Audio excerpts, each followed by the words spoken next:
किसी ने क्या खूब लिखा है, ए मौत तेरा फैसला नेक है, शमशान में हर गरीब और हर अमीर का बिस्तर एक है। तो नमस्कार दोस्तों, कैसे हो आप सभी। दोस्तों, एक समय की बात है, एक कुम्हार एक चिलम बना रहा था और उसने बहुत ही बेहतरीन चिलम बनाई।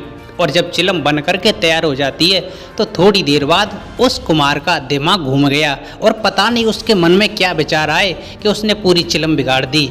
और जैसे ही चिलम बिगाड़ी तो माटी ने कहा, ए कुम्हार, तूने इतनी अच्छी तो चिलम बनाई थी, लेकिन तूने इसे क्यों बिगाड़ दिया। तूने बहुत ही अच्छी चिलम बनाई थी और बहुत ही मेहनत से बनाई थी, लेकिन तूने इसे बिगाड़ क्यों दिया। तो कुम्हार ने कहा कि ए माटी, पता नहीं क्यों मेरा दिमाग बदल गया और मेरे जो मन में विचार थे वो पूरी तरह से बदल गए। अब मैं चिलम नहीं बल्कि सुराही बनाऊंगा। दोस्तों, जैसे ही माटी ने इतना सुना तो माटी ने कहा, ए कुम्हार, तेरे तो सिर्फ विचार बदले हैं, तेरे तो सिर्फ विचार बदले हैं, लेकिन मेरी तो ज़िंदगी बदल गई। अगर तू चिलम बनाता तो मैं खुद भी जलती और दूसरों को भी जलाती, लेकिन अब तूने सुराही बनाई है तो मैं खुद भी शीतल रहूँगी और दूसरों को भी शीतल रखूँगी। दोस्तों, कहानी बड़ी छोटी सी है, बड़े छोटे से शब्दों में इस विचार को पेश किया गया है कि आप अपने जीवन में हमेशा खुश रहिए और दूसरों को भी खुश रहिए।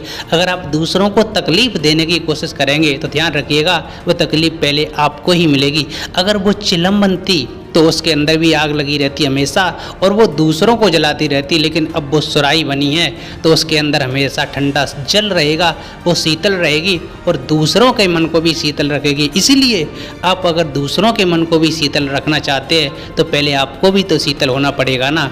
इसीलिए कहते हैं कि हमेशा अपने विचार शुद्ध रखिए और साफ रखिए, लोगों के साथ में मिलजुल करके रहिएगा, क्योंकि मौत की गाड़ी में जब जाना होगा ना कोई तकिया ना कोई बिछौना होगा, साथ होगी तो ये जमाने की यादें और ये प्रेम व्यवहार और एक शमशान का कोना होगा और वहाँ लिखा होगा कि मंजिल तो तेरी यही थी, मंजिल तो तेरी यही थी, जिंदगी गुजर गई आते आते।